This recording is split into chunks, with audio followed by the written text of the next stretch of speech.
So,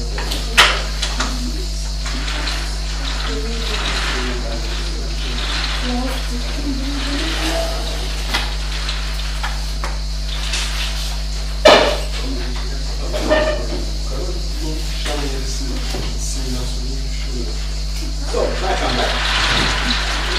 We continue now with the internal classification. Until now we have 13 branches. Yeah. Of course, it would be useful to know how they developed. It was like a burst, or it was like a family tree, because it helps the reconstruction. This is a heavily discussed point, how the language should be internally classified in the Indo-European. But there are some points that I absolutely curious. First, how to classify them internally. So this is a factor. And this is called shared and exclusive morphological innovations. So if you claim that some of the languages should be grouped together, then these languages should show some morphological innovations that are exclusive, so they appear only there, they are shared by all members of the group. Of course, you can take into account shared and exclusive phonological innovations too, but they tend to be attested in many other groups too, so they are not useful. And you can also again include vocabulary, but as I said, it's instable, it's always unstable, and it's always problematic. So you basically only look for morphological innovation. It sounds easy, practically it's not that easy at all.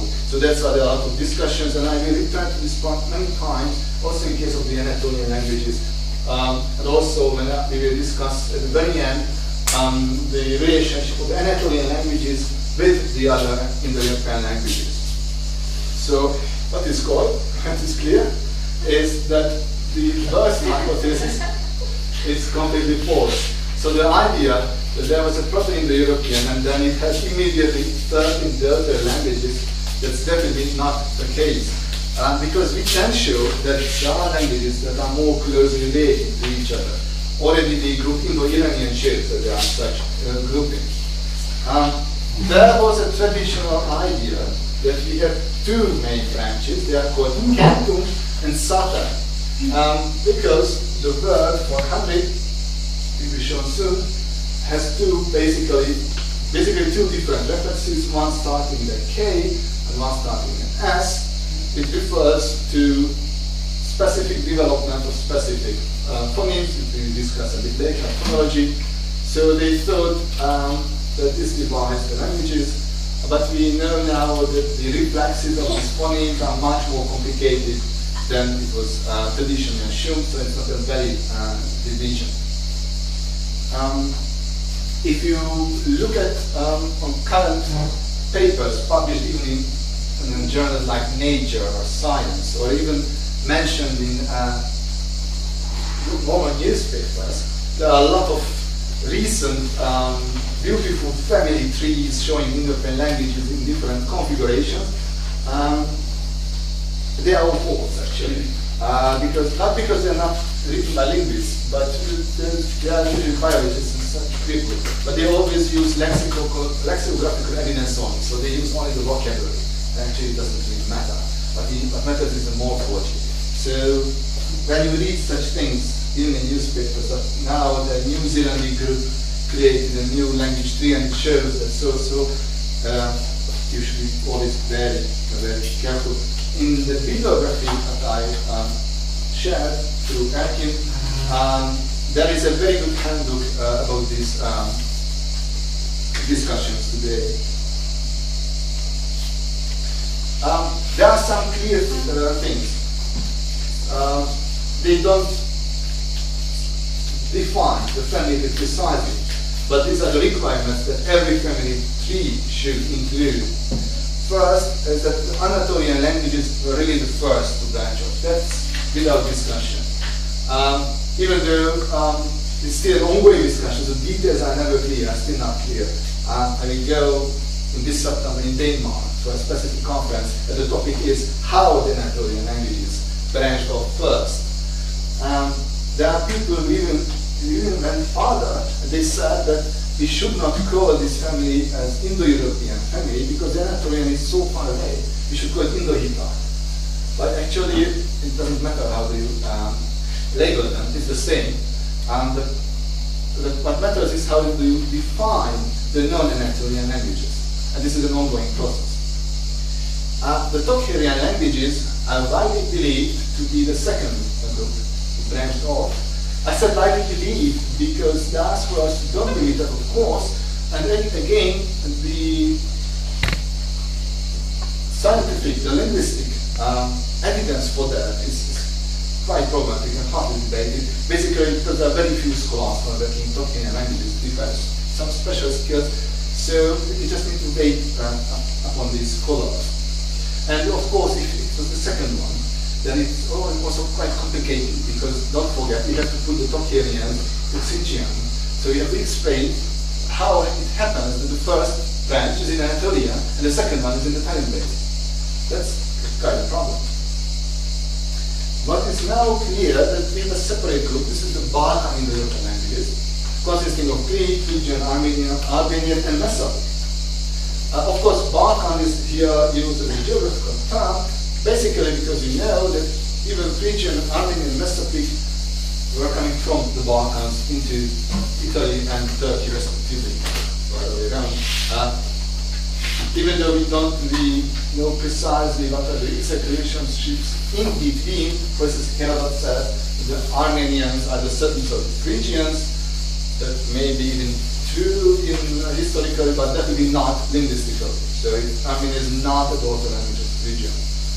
And we know that Mesopotamic and Armenian are quite close together. Again, it's based on vocabulary, so it's not an entirely waterproof argument. But they show together some morphological, even phonological, and innovations and some common shared vocabulary. There is also a kind of group, augmentum group. We will see it in case of morphology that one of the possibilities to express past tense was to add a so-called augmentum, a vowel in front of the verb. But this was a tool only in a specific branch, or basically two specific branches of Indo-European languages, in Indo-Iranian and Balkan languages. So it was an innovation of these groups. And we have the final group is the Northwest Indo-European languages. This is the least secure, less secure, because even the smaller branches within are heavily discussed. So we know that Italic and Slavic languages are quite close together, but we don't know if it's a genetic unit or just an areal unity. Balto-Slav is generally considered to be a unity, and it seems to be quite close to Germanic, and all these together are Italo-Slavic. But as I said, this is not very well understood yet, and here we have quite a few morphological arguments, so it's rather based on vocabulary and such things. And the morphological arguments are basically derivation and not differential something like this. But these are the groupings that we should somehow include in a tree. And this is a possible tree. Right? This is a tree. This was compiled by me that was trying to combine all the most plausible arguments that it would be accepted by most scholars, but by far not all scholars, of course. And this would give an impression how it looked like. We have the augmentum group here, the Northwest Indo-European group here, Tokharian and Anatolian shows the chronology, something like this. And what you should never forget, although it doesn't have too much, that this is, what it shows is only the attested languages. There are dozens and dozens of languages that were never attested, but you should imagine a much more dense tree, a real tree with a lot of languages that have never been recorded and you will never find them. Although never forget that languages like Anatolian or Tokharian were discovered much later, approximately 100 years later than the beginnings of Indo-European studies. So there is a bit of chance that archaeological excavation finds some ancient language, basically in Anatolia, of course. We will return to this family tree because when we discuss the position of the Anatolian languages, and also when we discuss the morphology, because we have serious problems here. So this the nuclear Indo-European or core Indo-European seems to look quite different from Proto-Indo-European, from morphological terms. Right? Depends on the position of Anatolian, and this is what we'll discuss at the very end. Now, this was the very general introduction, and now we can start with some more details about phonology, morphology, and so on. And what we do is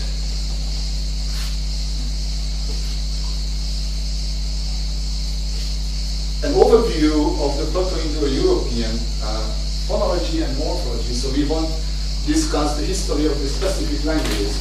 That's practically possible here. But I will try to show is a kind of received wisdom and common opinion, and I will also point out the problems. If you read those handbooks that I have listed on the bibliography, you will see that the details are often are frequently differing, so they're not the same. But basically, scholars agree in most of the traits that will be shown here. Again, not in all the traits, and I will mention the problems too. This is the vowel inventory of Proto-Indo-European reconstructed from the Delta languages, and it already shows the first problems. There are scholars who believe that R and R did not exist in Proto-Indo-European. Why do they believe? Because they claim that there are no reconstructions that show an R. We will see that there are such words. So this, but again, this is hotly debated. And the second argument, to give a more precise argument, why there is no R, is the Leiden school argument. I will mention this specific school of Indo-European studies frequently. They are very active and very good scholars. And they claim, and we will see at the laryngeal theory, that an R can reflect in theory a laryngeal 2 plus air, and the long R can reflect an air and the laryngeal 2. So they say that actually R and R are from A and E, and that's why we do not have laryngeals, R's in the Proto-Indo-European language. There's a similar problem with E and U. They claim in the Leiden school that E and U are actually allophones of Y and R, so the Yod and the Vav between two consonants. And the long versions, again, just reflect a group of E and U plus a laryngeal that disappeared by compensatory lengthening. These explanations, so to get rid of the R, E, and U, are in theory possible. It depends on how strictly you employ the laryngeal theory. You will see that you can employ it rather mechanically. So wherever you have R, then you can always transcribe it into air plus laryngeal. Wherever you have long phonemes, you can always transcribe it into vowel plus laryngeal. But there's another approach that you assume laryngeals only if you have reflexes in the Delta languages. That's a more careful approach. But in my view, it's a more safe, it's a more assured approach. And actually, this is a discussion. This is only a discussion what we should do. The consonant, a bit more, and here we start to have some very nice diacritical marks too.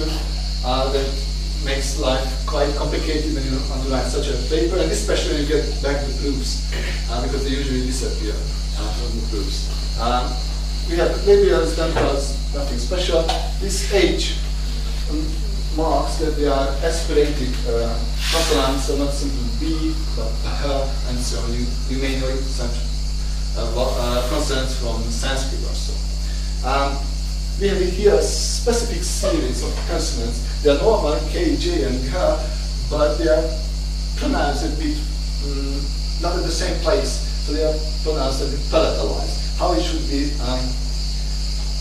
imagined, that's another question. So you can also take them as just real symbolic notations. So it's something like here, here, and here. We have labiovelars too. The favorite one is this, labiovelar with aspiration, so it's hard to pronounce. And we have the laryngeals. We will discuss them a bit more detailed too. This is absolutely just an algebraic notation. So they might have been H and H, at least the H1, but actually we do not know. I will return to this point later. So this is absolutely algebraic. We have nasals and liquids, it's nothing special. However, nasals and liquids can behave like vowels, so they can stand between two consonants, and then they are syllabic allotals. This is again well known from many languages, like in German today we have syllabic nasals and liquids, and we have aspirant S. This is a quite standard view. Now the problems, because there are some problems with this picture. First problem, the B. Many scholars claim that we do not have reconstructions that contain phoneme B. We will see that yes, we do have. So that's actually, that's not a question anymore. We always have, so there's nothing new in it, but still there are scholars who claim that. A bigger problem is that a group of linguists claim that if we reconstruct anything, then we should provide typological parallels. Or in a normal language, living languages that show the same structure, the same phonology, the same phonemes, so living parallels. So to prove that this is not creation, not imagination. And these scholars point out the problem is that normally we don't have such a system in terms of the stops. So up here, that we have a voiceless, a voiced one, and a voiced aspirated one. This is unknown. But of course, there are always linguists who work in quite remote areas, like Amazonia or the Pacific Ocean, and they always stand up in such cases and point out a language somewhere in the forest or in the islands that no one knows, and say that, oh, but there is one. And also in this case, there are scholars who wrote such languages in Pacific Ocean or Indo-China or so on, and then other scholars, of course, try to verify this, and then there's a currently a discussion that if this suggested parallels still exist or not. But again, these are languages that are known only by the native speakers and by the two scholars who went to the forest to describe them. So it's a bit hard to decide this problem on this basis. Nevertheless, this problem created an alternative solution. Actually, quite many of them. But the only one that has any popularity is promoted by the Leiden School, who argue that instead of having a voiceless and voiced and an aspirated voiced one, we should have a voiceless, pre-glottalized voiced one and a voiced one. Pre-glottalized is that you pronounce a glottal stop and alif actually in front of the D. Such things again exist. Not only this specific phoneme set, but also this triple series of stops. It has the advantage of being attested in other languages, and it has the disadvantage that when you reconstruct it from the daughter languages, you just get this result and not this one. It's again hotly debated and ongoing discussion. Basically, everyone keeps this notation, even the Leiden School, but there are scholars who are always taking into account, because this system explains some of the reflexes in the daughter language, but not everything. Can I want to clear what you're saying? That normally, except for these island languages, maybe no living language has the three labials, and yet we infer independently that, tracing back to Indo-European, those sounds should exist. But it's a problem to this is what we see immediately, that the reflexes show this three series. They happen to show. Sorry? This is what we see in the next slide, that the reflexes happen to show these three types and not other types. So what is a voiceless, a voice, and a voiceless ones. And of course the problem is, we will see them here. The problem is that we face these reconstructions on dead languages, like Latin or Sanskrit. We have this and so on, for instance, in Sanskrit. And the question is how reliable our information are regarding the pronunciation. We take them as aspirated stops, but they might not be aspirated stops at all. So we don't have, of course, recordings from 1200 before, so 1200 before BC. So now just some words about these laryngeals, especially because when phonologists or scientific linguists hear that they always understood a bit different thing what we understood under this term. Yeah? How many languages except Sanskrit conserve the voice aspirated voice cut? But there are, for instance, words like the Greek who continue it as voiceless in this case.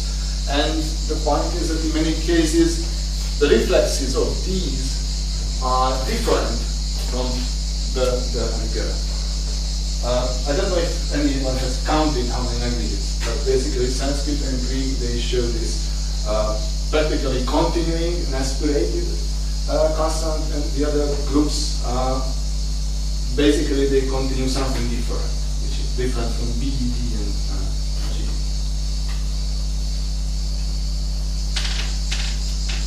So the laryngeals. What we understood on the laryngeals in Indo-European studies is three consonants from the velar and post-velar area in the throat. So in general, any sound, not only the literal laryngeal, because it's only a subgroup. And why do we think that we need such consonants? Basically, we will see soon that there was a morphological pattern in the Indo-European words called upload.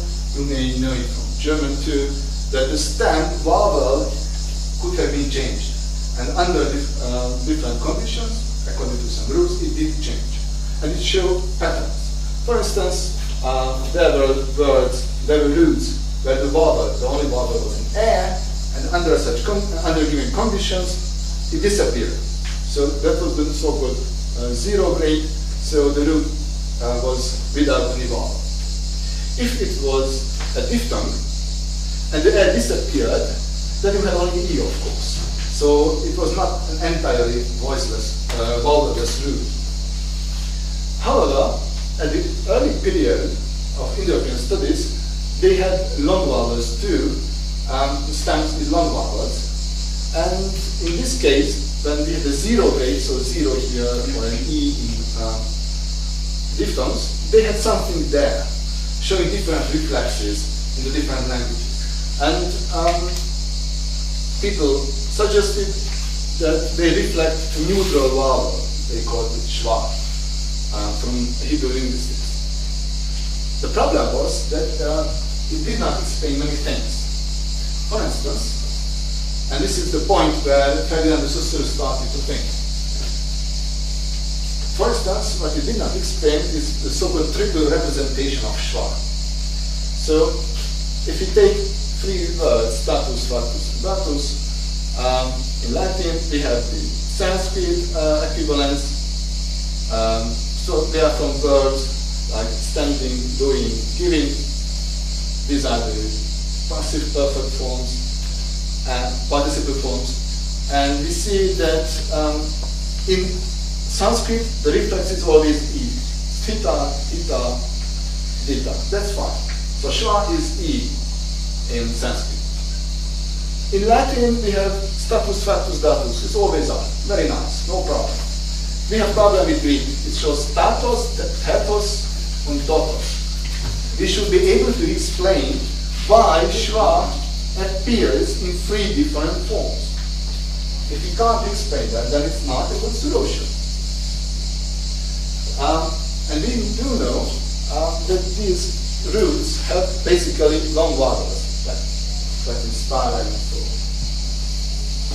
on. The idea was of Saussure that we can transcribe or understand the long vowels as a combination of air and something, kind of consonant. And it would look like a kind of diphthong. And then zero grade, if in the case of the diphthongs, the air disappears, then in the case of statos, statos, totos, then again this air disappears, and what remains is this X. And we should assume 3 different X's. So in fact, if you wish, 3 different schwas. So we transcribe the words in that way.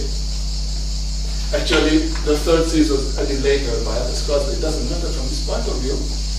And in that way, he got, or at this moment, just theoretically, but a completely regular solution for this problem. The only problem was that he had to assume 3 different consonants that were not attested in these words. And he could observe the same problem, the same solution also in other situations. For instance, in the case of a specific verbal class in Sanskrit, where this E appeared long, which made only sense if there was something behind the consonant that disappeared, like compensatory lengthening. So this was the situation for a long time. And then they discovered Hittite. And what they saw is that where Saussure said that there should be a consonant, it was standing there. So it was a very nice proof of this logical thinking and the sounders, that you can even expect things and you find an ordered language, and it just proves that you can. So nowadays we transcribe these 3 consonants with H, 1, 2, and 3. This is purely algebraic because we don't know the exact pronunciation. Basically because although they are attested in Anatolian, in all Anatolian languages except Libyan, they have beautiful consonants standing there. We just don't know the exact reflexes. Because they are living in a writing system which doesn't tell us such fine phonetic and phonological details. There are a lot of papers about them, including mine too, and of course a lot of suggestions. Ranging from glottal stop. So for instance, H1 is usually assumed to be a glottal stop or a heart, and H2 and H3 is something given back, like velar fricatives and so on. But the situation is much more complex, and there are a lot of other contracts, so we won't discuss that. The point is that they are attested in activity. And the Greek situation requires only 3, neither less nor more. You just don't need more or less for the system. And in Anatolian, you can find the reflexes of exactly 3 laryngeals. Actually, some of the scholars would disagree with me because they claim that H1 has no consonant reflexes in Anatolian. That's an ongoing debate between me, the Leiden school on one side, and others on the other side. It doesn't matter for us. Point is that we have the consonant reflexes in Anatolian. Moreover, we have other hints too. In Sanskrit, we have 2 types of verbal roots. One of them is anit, the other one is set. Set means satit, it means a root with an E, because they have an additional E, which is the reflex of this consonant. Like here in theta, hita, and dita. So if you have a Sanskrit root, a set root, then you have to assume a laryngeal also in Indo-European. In Greek, and in probably all Balkan languages, just most visible in Greek, we have so-called prothetic vowels. It means that every other Indo-European language, except Anatolian, shows a consonant at the beginning of the word, but the Greek shows yet another vowel before the consonant. And so it can be always 3, R, and O, and they are again the reflexes of these laryngeals. And again, if you look at the Anatolian data, they have a consonant there. And finally, when these consonants disappeared, they changed the, now very simplifying, they changed the pronunciation, the accent of some of the Balto-Slavic words. So if you have a word from that specific Balto-Slavic accentual class, then you have to assume a laryngeal again in the root. It took time until it was generally accepted. So, as I mentioned, the laryngeal theory was created by de Saussure in the second half of the 19th century. Hittite was discovered and published in 1915-16. Then these laryngeals in the Hittite were identified with these at the late of the 1920s by Ilya Kurilovich. And then when Pokorny wrote his first standard Indo-European etymological dictionary in the 50s, he still has not accepted the laryngeal theory and worked with Schwarz. But say for 1980, it became generally accepted that we need these laryngeals for the reconstruction, and since then everybody's using that. I must add that there are always some outliers who work either with one laryngeal, it doesn't work from Antonion's point of view, or they even assume more than 3, like 4 or 6. I think there's some even assuming 8, but there's one who is assuming 6. Again, just not necessary. And there's no evidence for more than 3 laryngeals. Now, I took some examples. This is from the materials of Craig Marchand, one of the leading scholars. But you can find similar charts in every such books. I just copied them because until if I have to type these things, then I spend my next year at my computer due to the diacritical marks. The point is that this is how a classical reconstruction looks like regarding the phoneme. So, for instance, the phoneme P can be reconstructed based on these words that mean basically the same thing in all languages, and it's very widely attested. And they almost all of them show P as a regular reference, and if they don't show a P, like in Avestan or Old Persian, then again this F as a reflex is absolutely regular. And we can play the same with T. Now the word for you. This is already what is called into question because nowadays we rather reconstruct it as T. I will discuss later and not as 2. But from our point, it doesn't matter. We are interested now in the T and K and so on. Now you can see here that the reflexes of a normal K and a palatal K are different in some of the languages. They were supposed to be the Satam languages. So look at here, from Ker you have in Sanskrit Charman, but from Kier you have Shraddha. So they show that they must be originally different because you cannot find any rules saying that, okay, it becomes chair under this and this condition and elsewhere it becomes sharp. No, they appear in the same environments too. So they must be kept separated, whatever the exact phonetical form of a palatal K is. And again, labiovelar, and it shows that the normal K and the labiovelar K had the same reflex in Sanskrit, Charman and Chit, contrary to K. This was the second thing.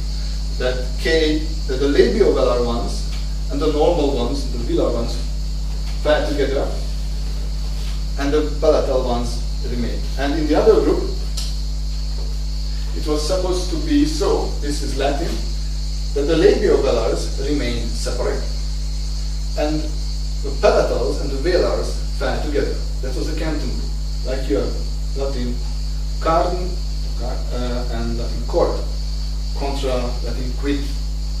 The problem is that it doesn't work in many cases, because in Dockerian, for instance, all 3 cities fell into one group, one sin group. It seems so, but it's again debated, that some of the Antonian languages, the so-called Lubic languages, kept the 3 cities separate. And some people claim this also for Albanian, but both Albanian and the Lubic languages are debated. And the point is that this Cantum Satam development happen much later, so it cannot, and independently from each other in any language, you cannot use it for internal classification. And you can play this with the voice series too.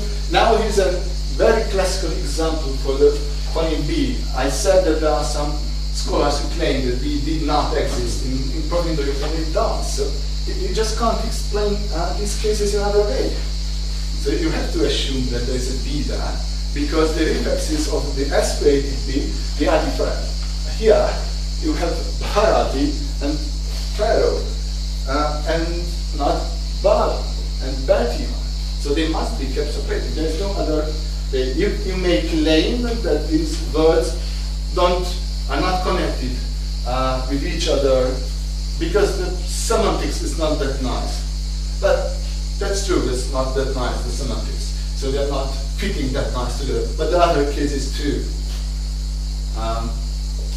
So you have to keep B. And some further, this Cantum Satam problem and the Palatavira problem can be seen here too, with Yugong and so on. And these are all, by the way, very well attested and well-known Proto-Indo-European words. I call your attention here to the word yolk, which will be useful for us when we talk about the prehistory of Indo-European languages, because it shows that the speakers of Proto-Indo-European already knew the yolk, which is already an invention that you can date archaeologically. So it will be important for us. And so on, so on. It doesn't have sense to go through this, but if you wish, we can go through some of this. Otherwise, later you can just consult with this and discuss it. What we need, rather, is just the illustration, what I mentioned, that the nasals and liquids can appear also like vowels, so in syllabic position between two consonants. And here is the famous word, the Kuntum 100, which was used for the Cantum Satam isogloss. And you can see here that M is standing between two consonants, and consequently, the reflexes are different. So a normal M is reflected normally as an M, but a syllabic M is usually reflected as either as a vowel, like in Sanskrit Shatam, or as a combination of a vowel and a nasal, like Latin Cantum, and so on.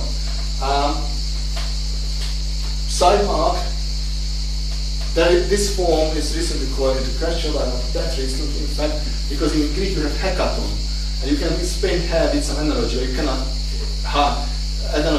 explain air. So there are some scholars who believe that this air is in fact a prophetic vowel, and it would mean that we have H1 here in front of kuntum, so it would be like kuntum. And in fact, it would be a regular reflex of a D in front of a key, and why it is nice for that, because decam means 10. So 100 would be a kind of 10 times or something like this. But this is not accepted by every scholar, like by Merchant, whom I quoted here, he writes it in a traditional way. Here, Anatolian cannot help us, because the word 100 is not attested in syllabic writing. We will see that this is one of the problems of Anatolian languages, that in many cases, in cuneiform they use logograms, so we don't know how the word was pronounced in Hittite and Lydian. We know the meaning, but we don't know the form. And so on, the syllabic, you can see the syllabic nasals and liquid also in case of N, Sh, and L.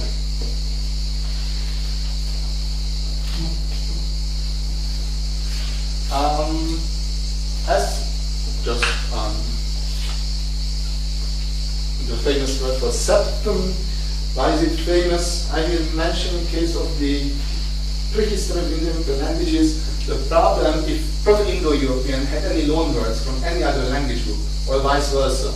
And septum 7 is usually quoted under this condition. It resembles the Semitic word for 7.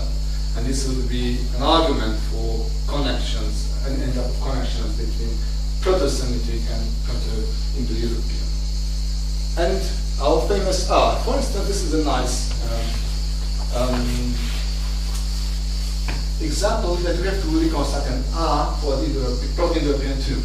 But what the extreme followers of the Laryngeal theory do, they claim that R is in fact Laryngeal 2 plus R, based on the Laryngeal theory, as we have seen above. Yes, this is in theory possible. But then we would expect some reflexes that I already mentioned above, and in this case, those reflexes are not attested because those words are not attested in those branches actually. So strictly speaking, in this specific case, we just can't decide if it should be with R or with Laryngeal 2 and R. But you should be careful in such cases because the attested forms refer to an R only. So until you don't have an evidence for Laryngeal, you should not put a Laryngeal there. And of course there are other cases too, like the word for nose or the word for duck, that they contain R and you just can't transcribe it into. You can transcribe it, but actually then after a while they just look like a lot of laryngeal sounds next to each other. So it's not a plausible phonetical. And an example for O, actually for the other phonemes that are not listed here, you can find examples up there for, I don't know, for instance for U, you can find the Yugong word, yeah, the yolk, so it shows the O references and so on. So there are a couple of words you can just illustrate the phonemes. Of course, this is the Proto-Indo-European point of view. And when you are doing linguistics or you are studying, you have to put it also the other way around.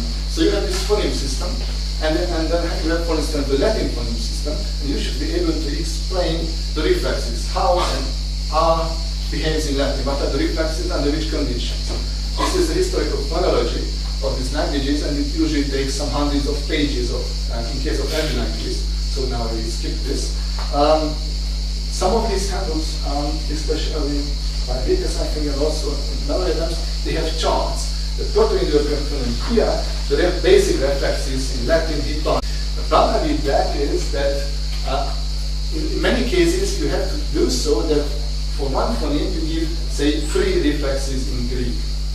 And then you have to explain in footnotes what are the rules for that, what are the conditions. Otherwise it looks like something quite ad hoc, but they are never ad hoc, there are specific rules. But there's just too many, so it's not easy to compile, and it's a bit misleading to compile such overview charts. So that's why we don't have it here.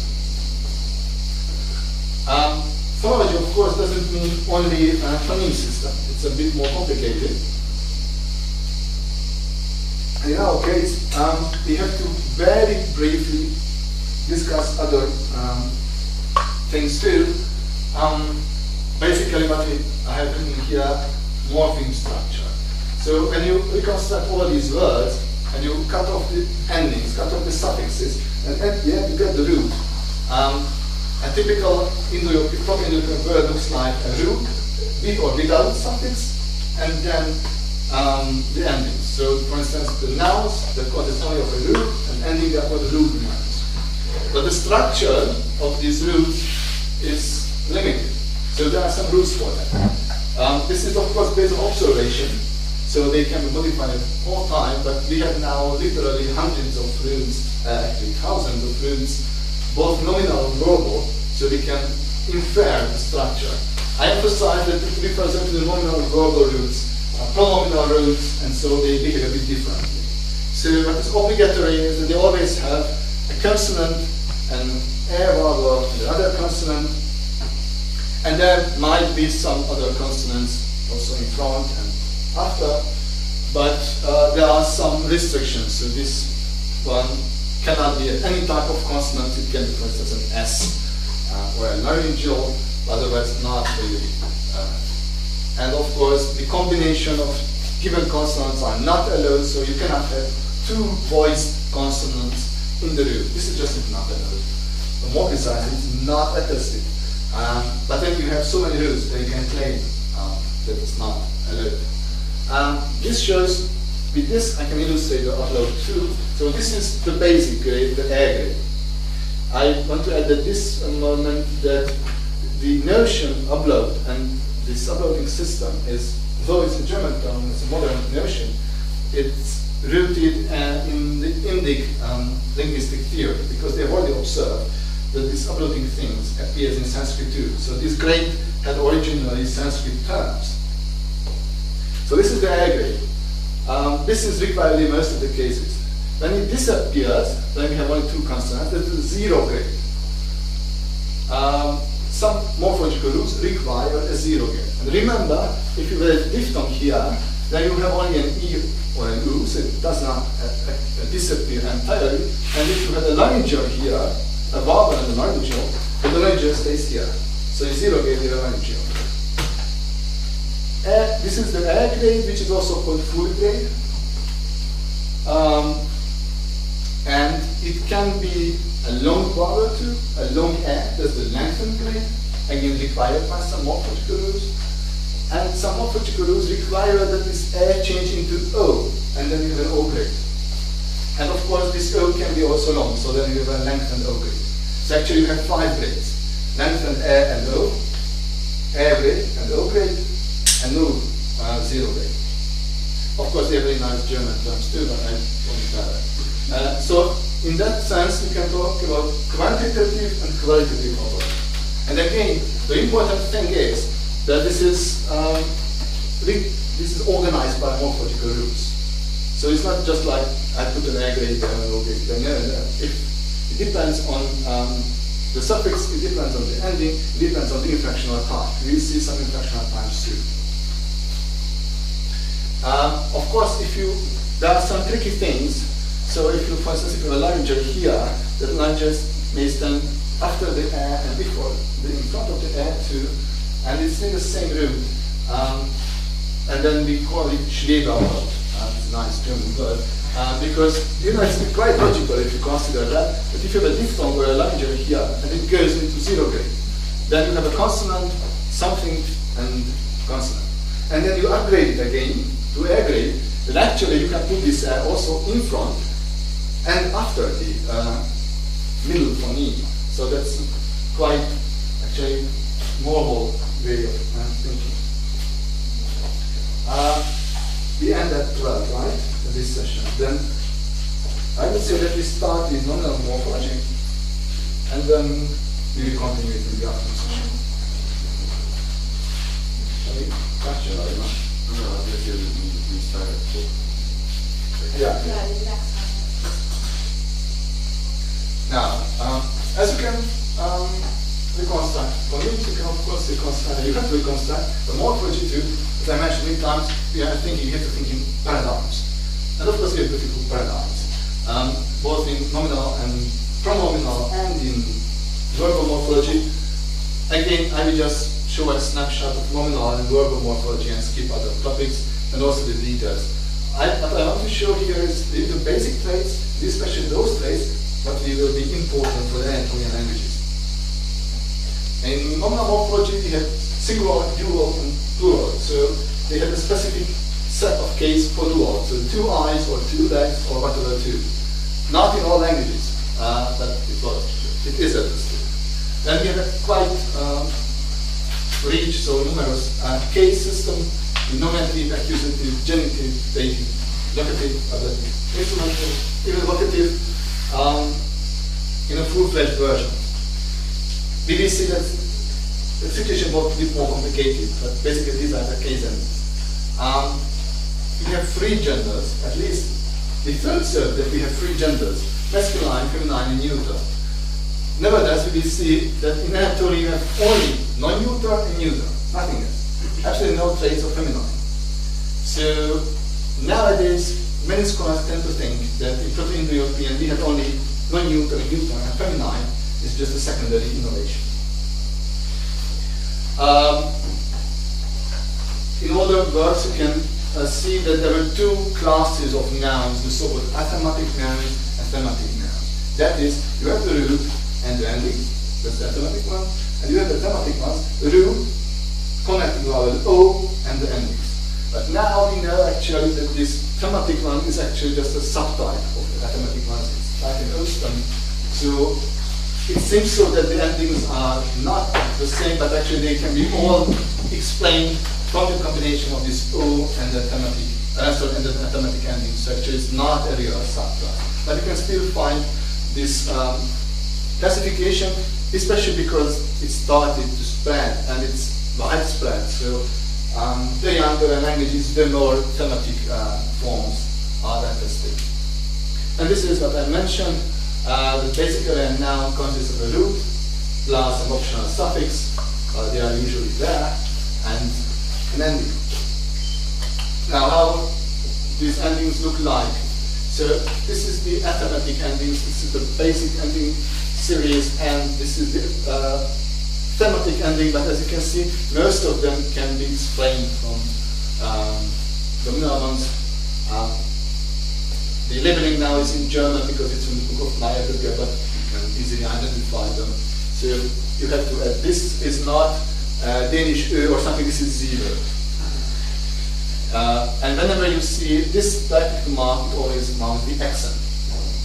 You also note this way of writing, so in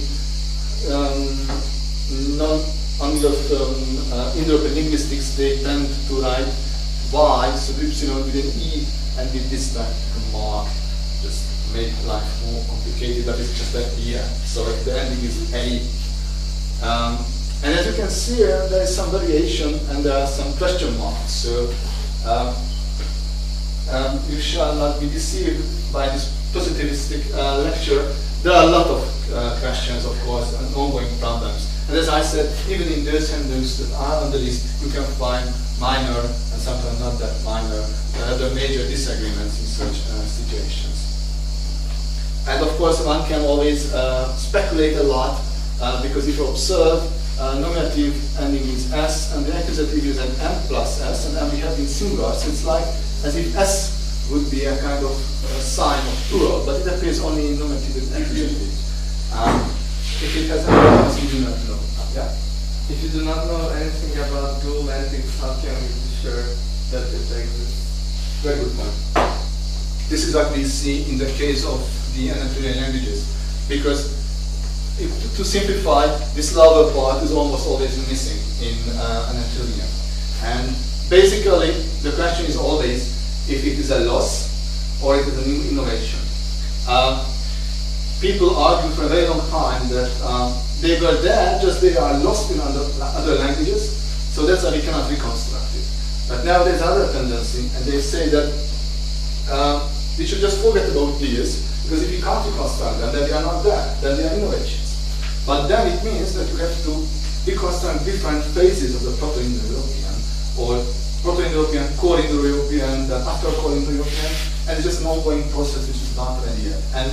And all of these questions, whether they are losses or innovations, are heavily debated. So you can always find a number of scholars who claim that no, they are there, just you can't reconstruct them, and then the same amount of scholars say that no, they are not there. So that's the key question, and it can be decided only case by case. And then the thematic endings that basically, in most of the cases, are like the thematic endings plus O, except when not.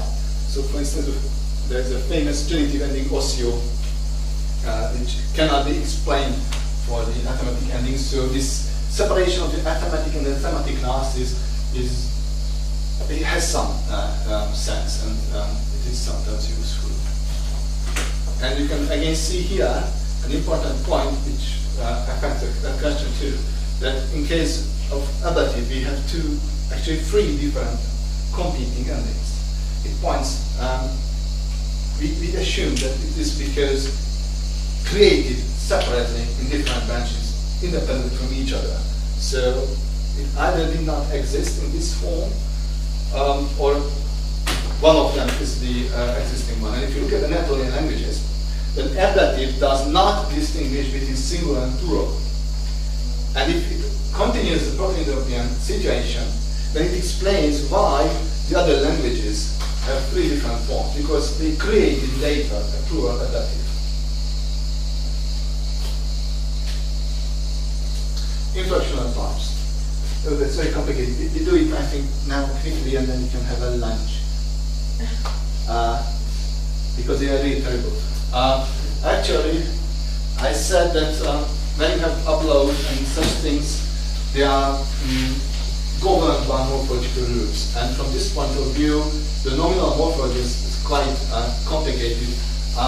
Already in the daughter languages, if you have ever learned or studied Sanskrit or Greek, you see there are a lot of classes, inflectional types, or also in terms of root and also in terms of accent. And basically, when the scholars reconstructed the paradigms, they could observe that there are basically two inflectional types. First, when the position of the accent is fixed, and the second when it's moving within, on the word, within the paradigm. When the position of the accent is fixed, that's nice. This doesn't make any complication. We call them static nouns or static inflection. Of course, there are in theory three possibilities if the accent is on the root or on the suffix or on the ending. Basically, what we have is acrostatic nouns. So acrostatic inflection, that is when the accent is on the root and is always on the root. More complex is the other group, the dynamic inflection, or the Germans like to call it something kinetisch, so proterokinetisch, and so on, because in this case the accent is mobile. Now, actually, there are four possibilities, as you can see. When the accent is either on the root or on the suffix, so it's going from the root to the suffix, or on the suffix and then on the ending, or on the root and on the ending. And these Greek or pseudo-Greek terms have to explain this. If you know a bit of Greek, that amphidynamic is like because it's on entire, on both parts, or protero because it starts ahead. It doesn't have actually too much, but it's meant so. And holodynamic because you can have it at every places from root, suffix, and everything. Again, of course, this is not ad hoc. We have patterns for that. You don't need to know actually the last two because what basically here is the proterodynamic and histrodynamic inflection. So instead of 7 groups, it's enough if you know 3 actually, fortunately. You can see here how they look like. So these are the reconstructive paradigms, at least part of them. And you can see that in case of the histodynamic inflection, this is the pattern. So the vowel is long. In nominative, on the suffix, and then in accusative, it is not long, but in both cases it is in A grade, and then in genitive, that is 0 grade, and then this accent goes on to the ending, which is in O grade. So this is the reconstruction, and in case of the proterodynamic inflection, it's a bit more abstract here, but it's more easily understandable. So it stays in the A grade, in nominative and accusative, the root. Then we have the suffix. It's not interesting that it has to be ending because the accent is on the root. But in genitive, we have a 0 grade here, and the accent goes suffix with an accent, and then the ending is in 0 grade. So that's quite complicated, and they have also some subtypes. So, and of course, needless to say, there are a lot of discussions regarding the subtypes and how they should be explained and from each other, with each other, and so on. And we have also the static inflection here. Actually, when you need this, you need this only in 2 cases. First, when you write an etymology and you want to give the paradigm. So it's very nice to find an etymology that word X from language Y is related to this and that word, but this is not enough. This is just a root etymology. That's not a real etymology. You need to classify this, and you have to tell to which inflection it belongs, because you're thinking in paradigms. Then you have to think about it. You have to look at the suffix, you have to look at the attested forms, and of course if it is not attested in many languages, it happens frequently, then it's a bit hard to reconstruct this. So when you have a word from Greek and Sanskrit and such well-attested languages and other forms, then you can reconstruct these inflections quite nicely. Otherwise it is sometimes a bit problematic. Yeah? does the inflection steer on the accusative of Greek word kotor? There's no, as far as I can see. What do you mean? The second one, the accusative case of the Greek word kotor. Yeah. Where is the inflection on that one? Now this is just the type. So this is the type. But you can immediately see that it's a bit problematic because it says an A grade in parentheses. It doesn't seem to be an A grade, but it is an A grade because there was a laryngeal there, and that's why. And this laryngeal turned the N into O, so you have the A grade here. And this daughter is the nominative, and you have the nominative here. So the long O grade in the suffix. So this is the equivalent of that. But it's, yeah. And again, so this line down there refers to the nominative. So here to here, then you have the 0 grade, PH2 suffix in A grade, long lengthened A grade with accent, and you have lengthened A grade with accent. So it's not reproduced a lot of mass. The stems can be anything. So this is the inflection type, and of course not the stem. The stem can be that we have. I already mentioned the O stems, but they can be quite a lot of consonant stems too. I want to point out only one stem type because they are a bit strange, but they are very well especially in Italian languages. They are the so-called R-end stems. It means that you don't have a unified stem because in the so-called strong cases the stem is ending into an R, otherwise it's ending to an N. For instance, the retyped word for fire is Bachur in nominative. The genitive, this R totally disappears, and you have Pachvenash. Or, for instance, you can see the Sanskrit word for liver, Yakr, genitive Yaknas. The Greek cognate is Hepar, Hepatos. Okay, the T here has some reason for that. And in Latin, Yakur, Yakinoris.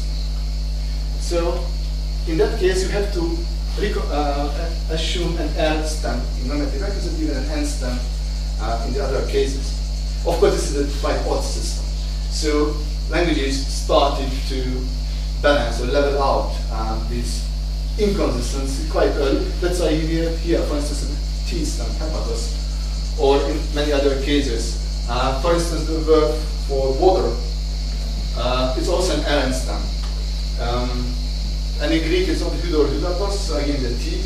But for instance, all this water with an R in most of the Germanic languages, in Swedish, it's something like weather. I don't know Swedish precisely, but the point is that it ends in an N in Swedish because they eliminated the version with an R and they kept the stem version with an N. That's a quite ancient language, and it's still productive. So it appears in productive suffixes. This is not the case in other Indo-European languages. Good. Now it's 12:10. So I suggest, I don't know how you prefer. We have still a bit of pronominal morphology, verbal morphology at Arché. We can do it a bit farther, or we do it together in the languages in the afternoon session, as you prefer. So I think we do that in the afternoon because lunch, I don't know how much food they have today. If you are tired, you want to have a rest, but I understand that we continue in the afternoon. So yeah, we can make it longer in the afternoon. We can extend it until 8. Okay, if you wish, then okay. Thank you very much. And we'll continue in the afternoon. 4 o'clock in the afternoon here.